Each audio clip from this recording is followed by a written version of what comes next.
പോലീസിനെതിരെ മന്ത്രി എം.പി. രാജേഷ് രംഗത്ത് വരുന്ന പ്രതികരണവും കൂടിയുണ്ട്. കെ രമയുടെ മൊഴി പോലീസ് എടുത്തതിന് പിന്നിൽ കുടില നീക്കം ഉണ്ടാകാം. സർക്കാരിന്റെ ശമ്പളം പറ്റിയിട്ട് പ്രതിപക്ഷത്തിന്റെ രാഷ്ട്രീയം ആരെങ്കിലും നടപ്പാക്കുന്നുണ്ടോ എന്ന് പരിശോധിക്കേണ്ടി വരുമെന്നും എം.പി. രാജേഷ് പറഞ്ഞു. ആ വാക്കുകൾ കൂടി കേൾക്കാം. പ്രതിപക്ഷത്തിന്റെ ലക്ഷ്യം രാഷ്ട്രീയമാണ് എന്ന് വ്യക്തമാക്കുന്നതാണ് ഈ വാദങ്ങളെല്ലാം. സർക്കാർ ചിന്തിക്കാത്ത കാര്യം, സർക്കാർ ആലോചിക്കാത്ത കാര്യം സർക്കാരിന്റെ മേൽ ആരോപിക്കുകയാണ് പ്രതിപക്ഷം.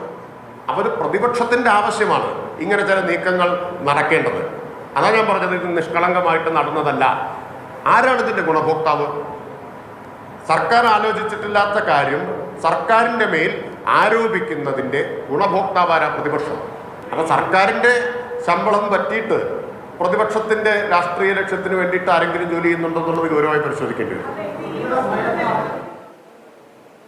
വളരെ ഗുരുതരമായ ആരോപണം ഉന്നയിക്കുമ്പോൾ പ്രതിപക്ഷത്തിന് വേണ്ടി ചില പോലീസുകാർ നടത്തുന്നു, അല്ലെങ്കിൽ TP കേസിലെ പ്രതികൾക്ക് വേണ്ടി ഒത്താശ ചെയ്യുന്നു എന്ന തരത്തിലാണ് അദ്ദേഹത്തിന്റെ പ്രതികരണം വരുന്നത്. അപ്പോൾ സർക്കാരിന് ഇവിടെയൊന്നും ഒരു റോളുമില്ലേ?